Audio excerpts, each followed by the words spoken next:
जाती है, रेखा लंबी है, दूर जाती है, दूर जाती है। एक कहावत थी कि पढ़ोगे लिखोगे बनोगे नवाब, खेलोगे कूदोगे होगे खराब।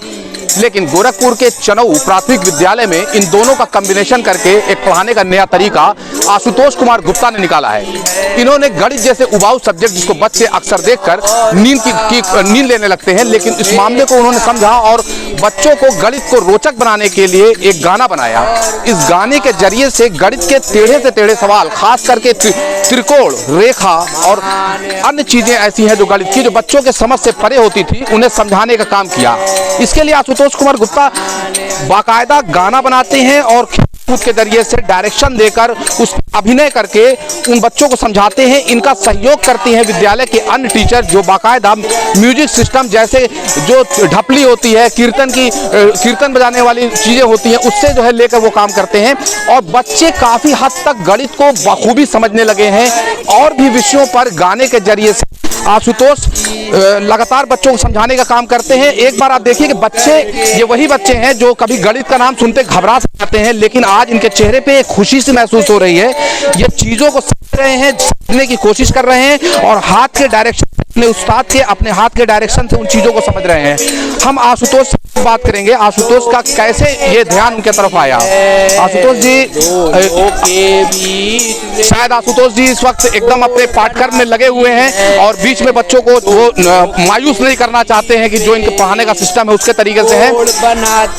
आशुतोष जी, आपसे मैं ये जानना चाह रहा हूँ कि बच्चे मैथ का नाम सुन के, गणित का नाम सुन के उबने से लगते हैं, घबराहट महसूस करते हैं, उबाऊ सब्जेक्ट माना गया। हम लोग भी जब पढ़ते थे तो मैथ से काफ़ी घबराते थे, लेकिन आपने मैथ को एक इंटरटेनमेंट का जरिया बना दिया। आप किस तरीके से, क्या नया प्रयोग कर रहे हैं, कैसे गाना सोचा, क्या कुछ कर रहे हैं आप? बच्चे सर गणित दूर भागते हैं, ठीक है, तो उनको गणित से दूर भगाने के बजाय उनको पास लाने का काम कर रहे हैं। एक गायन के रूप में मैंने रेखाखंड को परिभाषित किया है और उसमें विभिन्न प्रकार की गायन के माध्यम से बच्चों को रेखा, त्रिभुज क्या होता है, कोण क्या होता है, चतुर्भुज क्या होता है और रेखाखंड क्या होता है, अनंत रेखा क्या होती है, ये सारी चीज़ें मैंने कविता के माध्यम से बच्चों को बताया। तो देखा यह कि बच्चे बड़ा इंटरेस्ट ले रहे हैं इसमें, यानी इंटरेस्ट के साथ सीख रहे हैं। और जब भी हम कहते, जैसे बच्चों को ये होता है खेलने का, जब कहा था खेलो तो बच्चे बड़ा उत्साह के साथ खेलने जाते हैं। उसी तरह हम करते हैं कि चलो एक गतिविधि कराते हैं तो बड़े उत्साह के साथ बच्चे सीखने का काम करते हैं इसमें, कि हाँ सर कुछ नया बताएंगे, हम सीखेंगे। खेलने के बजाय अब इस पर विभिन्न प्रकार के शैक्षिक गतिविधियों का जब हम कराते हैं तो बच्चे बड़े प्रेम से इसको सीखते हैं। अच्छा, ये जो गाने का तर्ज है आपका कि रेखा लंबी जाती है, एक धुन है, इस धुन को कैसे आपने डेवलप किया? किसी से पूछा या समझा? जी, विभिन्न ग्रुप बना है शिक्षक विभागों का, तो उसमें कई सारे लोग शिक्षक हैं जो नवाचार करते हैं, तो सभी लोग एक दूसरे का आदान प्रदान करते हैं। जो भी अपने स्कूल पे करते हैं तो भेजते हैं, मैं भी, मेरे द्वारा भी जो भेजा जाता है, अन्य स्कूल के विद्यालयों पे भी ये कराया जाता है। मुझे भी जो वहाँ से अच्छा लगता है तो मैं उसको अडॉप्ट करता हूँ। और ये मध्य प्रदेश के एक डॉक्टर का दशरथ मसानिया जी हैं, उनके द्वारा ये लिखा गया है और इसको मैंने अपने स्कूल पे और थोड़ा सा इसको मॉडिफाई करके प्रस्तुत किया। अच्छा, गणित के अलावा अगर हम बात करें किसी और सब्जेक्ट पे भी आप इस गाने के जरिए से, डायरेक्शन जो आपका होता है उसके जरिए से आप कोशिश कर रहे हैं? जी, मैंने अभी उत्तर प्रदेश के 75 जिलों का भी इसमें है, तो बच्चे इसको याद कर लिए। पहले 75 जिलों का नाम अगर बच्चों के जहन में आता था तो याद नहीं हो पाता था, 10, 15, 17, 20 बता पाते थे, लेकिन आज के डेट में कक्षा 4 के छात्र जो हैं, लगभग मोस्टली लड़कों को 75 जिलों का नाम उस गायन के रूप में याद है। आप चाहे तो किसी भी बच्चे से पूछ सकते हैं। आशुतोष साहब ने बहुत ही कॉन्फिडेंस में दावा किया है कि 75 जिलों के नाम इनके किसी भी बच्चे से आप पूछिए और वो बता देंगे। ये अपने आप में एक मिसाल है। अगर ये बात इनकी सही होती है तो ये बात माध्यमिक शिक्षा समेत उत्तर प्रदेश के शिक्षा विभाग को पूरा देखना चाहिए। और इस फार्मूले को, मेरा मानना है कि अगर बच्चों के अंदर रुचि है और बच्चे इस फार्मूले को अपना रहे हैं और 75 जिले का नाम याद कर रहे हैं, तो इस फार्मूले को उन्हें पूरे उत्तर प्रदेश में लागू करना चाहिए। आइए हम कोशिश करते हैं, जानने की कोशिश करते हैं किसी एक बच्चे से कि जो 75 जिले का नाम बता दे। अच्छा, ये क्या नाम बेटा आपका? क्या नाम है? चांदनी। बेटा, आप जिलों का नाम याद है आपको? मार्ट साहब ने कैसे याद कराया जिले का नाम? अली अयोध्या। अच्छा ठीक है, जरा बच्चे मेरे सुनाओ वो पूरी जिलों का नाम बताइए। अली अयोध्या, एट, आगरा, बदाऊं, आजम, बरयम, कामार्थी बीज अमरोहा बलिया बंडा बाग प्रयाग देव बरेली बस्ती बाराबंद चंदौली पतेटा बुलंद फिरोजा फर्रुखाबाद ललिला खमीर राजा चित्र गाजिया गौतम गुंडा हाथर जोही जौन जलोन हमीर गोरख हापुड़ गाजी काशी कुछ कौशाम्बी जात मेरठ मथुरा मेन मोहबा लखनऊ मिर्जाबाद मुराबा मुजफ्फर पीली सासिदा शाम शामली संत कवि संभर राजाना सीता शाहरुख प्रतापपुरम पुरल सराना उन्नावा सोसना कानपुर जाती जिला 75 बहुत खूब, बहुत शानदार। आपने इस बच्चे की बात सुनी, अचंभा हो रहा है देख के। शायद मुझसे पूछा जाए तो मैं एक बार में खुद इन 75 जिलों के नाम नहीं बता पाऊंगा, लेकिन ये मासूम सी बच्ची जो प्राथमिक विद्यालय की स्टूडेंट है, ये आशुतोष और उनकी टीम की देन है कि इस बच्चे को उन्होंने इतना ट्रेंड किया है कि ये 75 जिलों का नाम एक सांस में गिना के चली गई। वाकई ये पढ़ाने का जो तरीका आशुतोष ने ढूंढा है, ये अपने आप में एक नायाब तरीका है।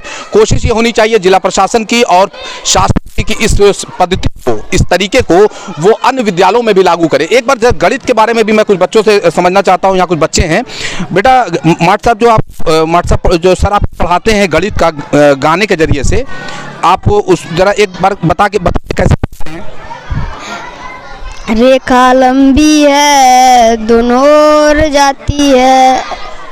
जरा बताइए रेखा कैसे लंबी होती है और कैसे कोण बनता है, जरा हाथ से बताइए, कैसे समझाना?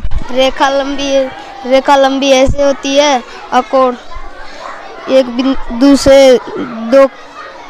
बिंदु से दो किरणें जाती है, दोनों के बीच वे कोण बनाती है। बहुत अच्छे। आपने देखा कि कोण को कितने सरल तरीके से बच्चा बता रहा है। शायद कॉपी पेन की सहायता से ये नहीं बता पाता, उलझ जाता, लेकिन जो नायाब तरीका ढूंढा गया है बच्चों के जहन के अंदर बातों को बैठाने का, वो एक अपने आप में मिसाल है। आज आशुतोष और उनकी टीम और इस पूरे चनऊ विद्यालय की हम बात करें तो सभी लोग इसमें लगे हुए हैं कि बच्चे को किस तरीके से नए तरीके से पढ़ाया जाए। इसको लेकर नए नए कवायद किए जा रहे हैं। यहाँ पर कुछ आप टीचर्स को भी देख सकते हैं। आप स्कूल की प्रिंसिपल मैम हैं और कुछ टीचर्स हैं, ये लोग भी पूरा सहयोग कर रहे हैं। जो भी इनके साथ सीमित संसाधन है, संसाधन इनके पास बहुत ज़्यादा नहीं है, इन्होंने अपने तरीके से संसाधन को इन्हीं के बीच से निकाल के संसाधन मुहैया कराया और संसाधन से एक नायाब तरीका निकाल रखा है कि बच्चों को गणित समझाएं, अन्य विषयों को समझाएं। और ये ऐसा है कि बच्चे इसमें लगे हुए भी हैं। इनके विद्यालय में आने का बच्चों का एक रोचक तरीका भी होता है, वो इंतज़ार करते हैं कि सर कब आएंगे और सर कब हमें बताएंगे। तो मेरा ये कहना है कि इस तरीके की शिक्षा प्रणाली और शिक्षा पद्धति सरकार को अन्य विद्यालयों में भी लागू करना चाहिए। प्रसाद लारी, गोरखपुर।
समानांतर बनाती है एक और जाकर के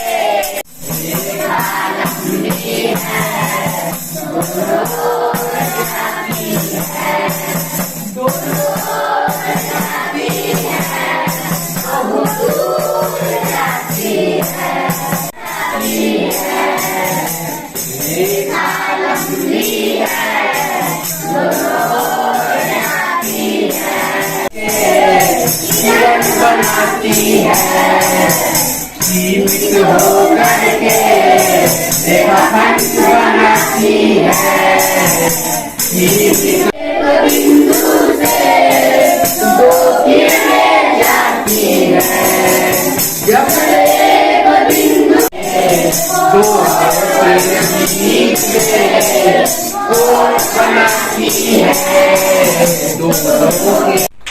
ठीक है सारे लोग रेखा एक बराबर से साथ में थोड़ा पूजा